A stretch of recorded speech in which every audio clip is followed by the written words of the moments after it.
Hi Aries, hello po, kumusta po? Ito po yung mensahe po sa inyo ng Divine Light Beings. Yan po. Ito po yung mga dude. Ito po yung mensahe po sa inyo ng mga ancestors po ninyo ng Divine Universe, ni Mother Gaia. Yan po. Na mga mahal po ninyo sa buhay na nasa heavenly places na, ng mga guardian angels, guardian spirits po ninyo mga dude. May mga kumukonekta po sa inyo mula po sa Divine Eyes White Light. Yan po, mga divine beings po yan, or galactic beings, mga dude. So, Aries, oh, ganda ng lipad ah. Wow, your reality is a reflection of your inner world. Yan po, sa mga nagmamanifest po, kung ano po yung iniisip, lagi po ninyong iniisip, sinasabi, mga positive affirmations, malakas man po, or nasa isip nyo lang po yan binibigkas, ay yan po yung talagang sumilip na to kanina. Hala. At lumabas din ngayon. So, napaka-powerful ng mensahe na ito mula po sa inyong ancestor. O, ito po yung mahal po ninyo sa buhay na nasa heavenly places na po. Yan po yung mensahe niya sa'yo.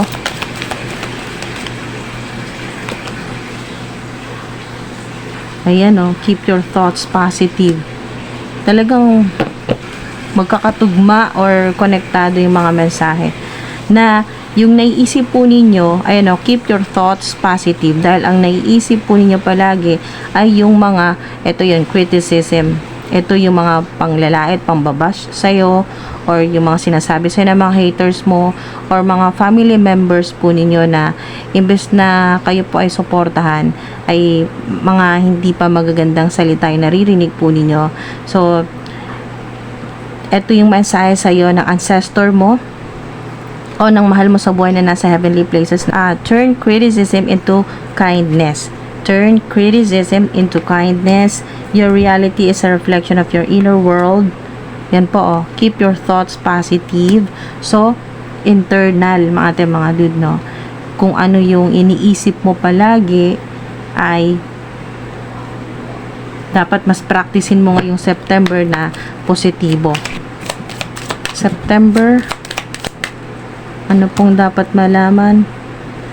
You need some yoga in your life, o hindi man po yoga, at least exercise. Yan po, yung magpapawis po kayo, pag pinawisan po kayo, lalabas po, marirelease o matatanggal po yung mga toxins o toxicity, yan po, o negative energy, matatanggal na rin po yan. Malilinis yung physical at energy body po ninyo, pati po yung inyo pong spiritual body, magkakaroon ng maganda yung energy dito. Yung vibe nito ay purification, cleansing, healing. You are being shady. Pero ang nakita ko dito ay hindi yung negatibo. You are being shady. Meron kang ginagawa na hindi mo muna pinapaalam sa mga malapit sa iyo na tao. Gusto mo munang masiguro kung ito ba ay maganda ba ang magiging resulta, tsaka mo ito sasabihin sa kanila. So, meron ditong tama nga, kasi figure shit out, figure shit out on your own. Kasi talagang meron kang inaayos muna, no, na ayaw mo munang ipaalam sa iba. Ikaw lang muna, hanggang sa masolusyonan mo kung ano man po yan. Okay, sa ilan naman po na ang advice sa inyo ng ancestor po ninyo ay wake up, you are missing some cool shit. Yan po. Maaring pong may opportunity na lumagpas dahil tulog ka pa, or maaring hindi ito literal na paalala sa iyo ng ancestor mo, na maaring hindi literal na pagtulog, maari po na hindi ka kasi nakafocus ng mga panahon na yon, hindi ka focus, kaya may lumagpas na opportunity. Pero wag ka mag-alala, kasi meron diyang may darating na idea. Okay, may marireceive ka na idea. Biglaan lang yan, mga dude, na sa pagkakataong ito, hindi mo na palalagpasin. Okay, hindi na lalagpas yan. Ayan o, get the F out of your head. Get the F out of your head. Kasi advice sa'yo, sobrang synchronized now. Keep your thoughts positive. Kasi may mga naiisip ka talaga na what if ganito yung mangyari, paano na, magkakagulo-gulo, labo-labo na, mas mahihirapan, ganyan po, no, mas lalo lalaking problema. So kung ano man po ito na negative self-talk o yung nag-over thinking o yung self-sabotage o yung kung anumang fear-based thoughts na sinasabi dito ng ancestor po ninyo, ay panatiliin mo ngayong September na positibo yan. Kung ano yung mga tumatakbo sa isip mo ngayon, get the F out of your head, get in your heart, it misses you. Yan o, get in your heart, it misses you. Heart yan, heart chakra. Mga dude, yung heart chakra po ninyo. So kailangan mabalanse nyo po yan, hindi puro sa isip, no, yung mga negatibo. Kailangan din ay matanggal din kung ano man po ito yung bigat na nasa kasi kung ano po yung nararamdaman po ninyo emotionally ay naapektuhan talaga yung naiisip po ninyo, no, nagiging negatibo. Some good shit is about to happen, di ba? Yes naman. Wow, good news to. Some good shit is about to happen. Okay, don't let your issues fuck it up. Okay, don't let your issues fuck it up. Kaya nga pala, wag mo nang pag-iisipin. Yan po, wag mo intindihan kung ano man yung mga naiisip mo na negatibo, ano man yung mga issues sa kasalukuyan, kasi may magandang mangyayari. May magagandang, may good news, may darating na magandang opportunity. Maaring ito yung sinasabi na maaring ngayon pag dumating yung magandang opportunity o good news na yan ay hindi nalalagpas sa yan kasi hindi ka tulog. Okay? O maaari din pong advice sa inyo ng ancestor po ninyo na wag masyadong wag sobrahan ng tulog. Sa ilan na sobrahan ng tulog. Maaari din po kasi na sa ilan ay masyado kayong napupuyat, bumabawi kayo ng tulog at nasosobrahan na po sa tulog. Stop sleeping so damn much. Yan po mga dude. No need to worry. Ayan o, huwag kang mag-overthink. No need to worry. May darating na magandang opportunity yan. Perfect timing na yan. Ngayon na. Ngayong September. Perfect timing. Okay, so ang mensahe dito, may connection pa rin dito sa pagtulog, no, mga dude. So, ang sinasabi ng ancestor mo, tulog ka man or gising, matatanggap mo to dahil nga perfect timing na matanggap mo yan. Yung blessing o opportunity na yan or good news. Communicate clearly.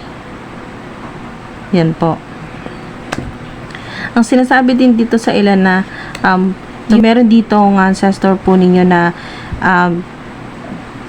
binibigyan ka ng warning dito po, no, dahil yung mga monitoring spirits, mga negative or dark entities ay inaatake ka habang natutulog ka. Okay, ginugulo yung inyo pong energy body habang natutulog ka. Kaya siguro ginigising ka ng ancestor mo.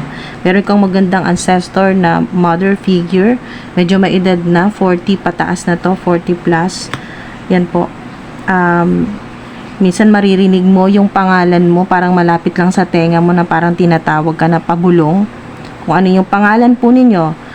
Example po, yung pangalan po ninyo ay Michelle. Yan po. Or Maxine.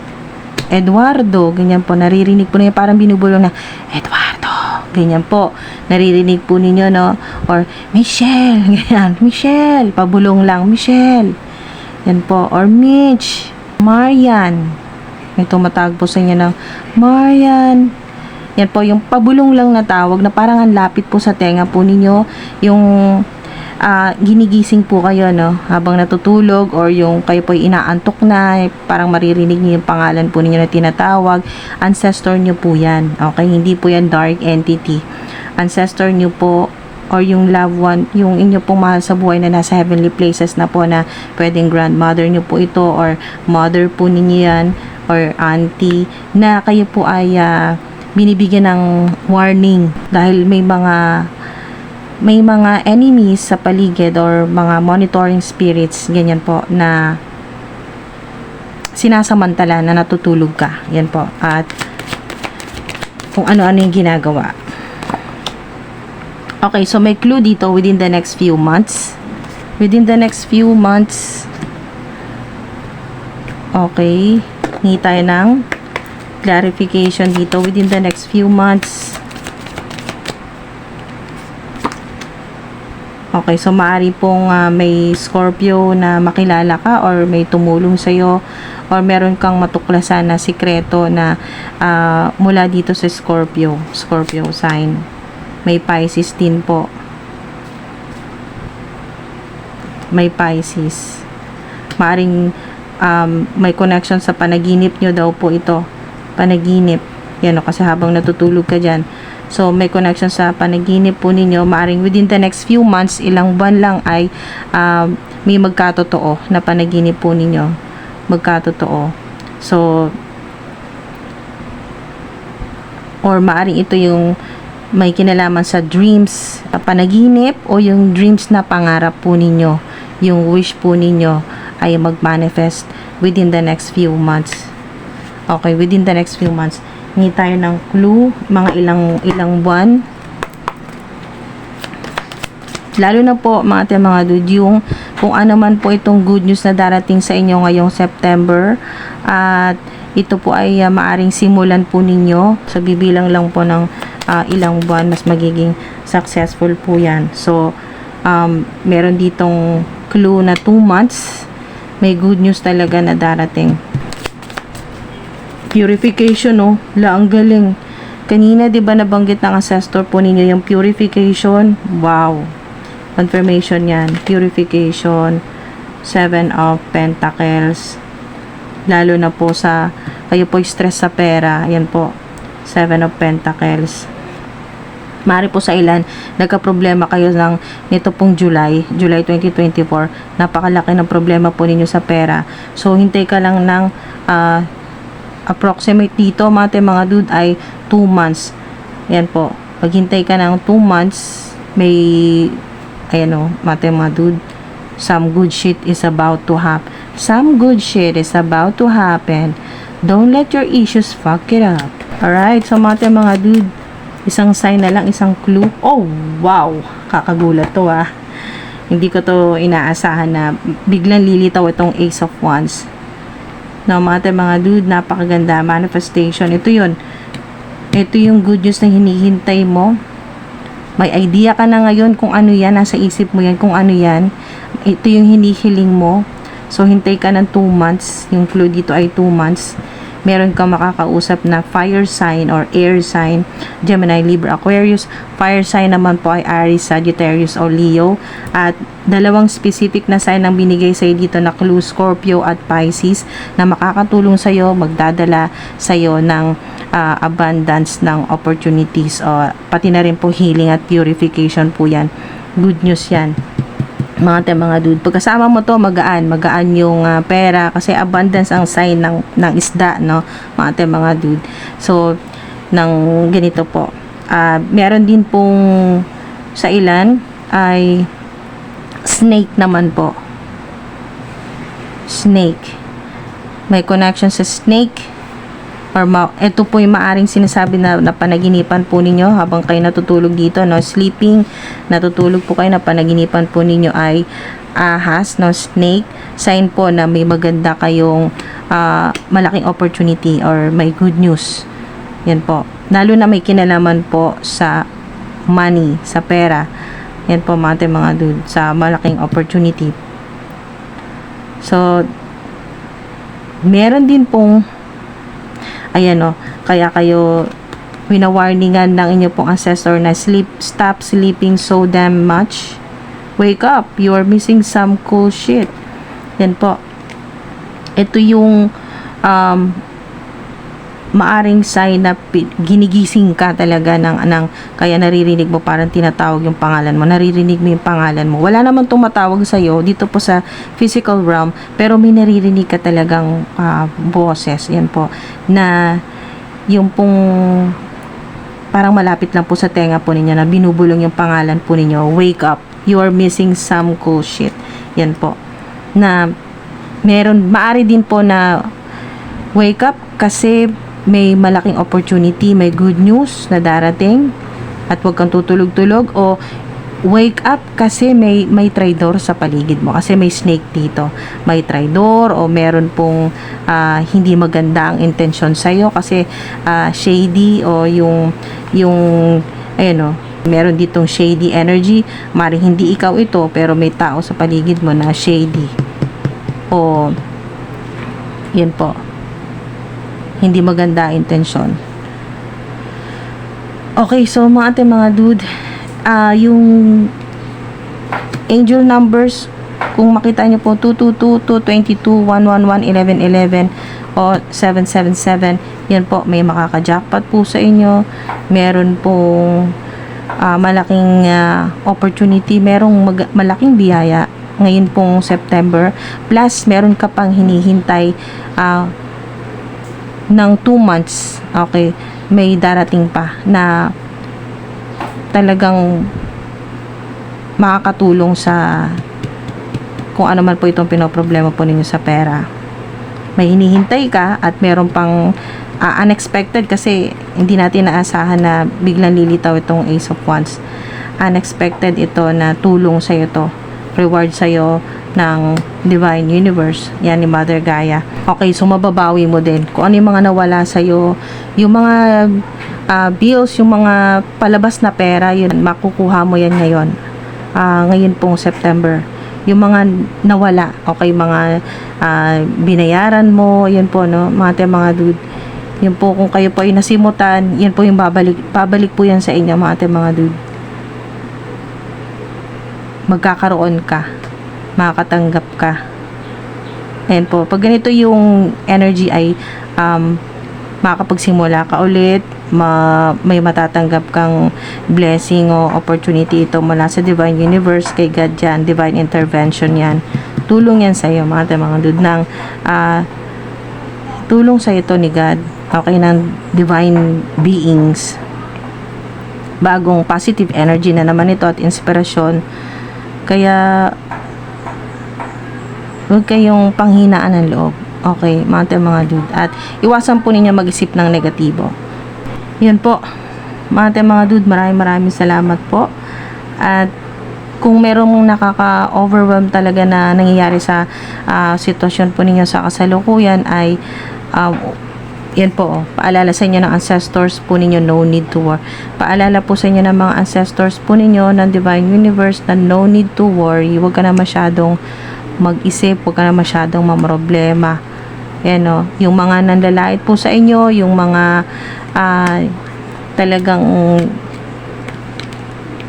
nang babash o kung ano man po yan na hindi magandang sinasabi po sa inyo, ay huwag nyong intindihin. Pagpatuloy nyo pa rin po yung pagiging mabuti po ninyong tao. Huwag nyo po silang gayahin. Kung galit ang binubuga nila sa'yo, ay huwag mong gantihan din ng galit. Turn criticism into kindness. Mas lalo ka pa talagang gumawa ng mabuti para mas talagang hindi mo man asahan ay talagang may darating sa'yo na mga biyaya. Ayan po, tulong sa yan ng Divine Universe ni God. At kasama na po dito yung manifestation, no? Kung umabot po kayo sa dito po sa dulo, kung umabot po kayo dito, mga dude, ito na po yun. Kahit nasa kabilang screen po kayo, sa mga nanonood po ng video na to, kasama na po kayo na ma-absorb nyo po yung abundance. Ito po yung positive energy, high frequency po ng Ace of Wands. Yan po, mga dude, no need to worry. Hindi ka pababayaan ng Divine Universe ni God. Yan po, kung ano yung idea mo, take action on your ideas. Kung ano yung gusto mong gawin mo. At nakasuporta sa ang Divine Universe. Isusupply sa'yo kung ano yung mga kailangan mo. Basta maging sigurado ka kung yun talaga ang gusto mong gawin. Kasi yung mga susunod na steps, yan po ay kayo po ay divinely guided. Kaya gagabayan at susuplayan ka ng Divine Universe ni God kung ano yung mga pangangailangan mo para magawa mo yung gusto mong gawin, yung life purpose mo, yan po, yung creative projects mo. Content creators ang ilan po sa inyo. Magaling po kayong magpasimula. Yan po. Kayo yung mga, yung meron po kayong vibe na leadership, ganyan po, originality, pioneering, ganyan po mga dude. Magaling kayong magpasimula. Kayo po yung mga tipo ng tao na kayo po yung ginagaya. Okay, kayo yung ginagaya. O kayo yung nagpapasimula ng mga trending, ganyan po sa ilan, no, sa mga may online platforms. Kayo po yung nagpapasimula. At ginagaya po kayo ng mga tao kasi nga kayo po ay magaling mag-impluwensya sa mabuting paraan, sa positibo, nag-inspire po kayo, nagbibigay po kayo ng inspirasyon sa mga tao, bibigay kayo ng pag-asa, ng healing, yan po mga dude. So, napakaganda ng energy po ninyo, at lalo na ngayong September, high vibe po kayo. So, maraming salamat po, ingat po.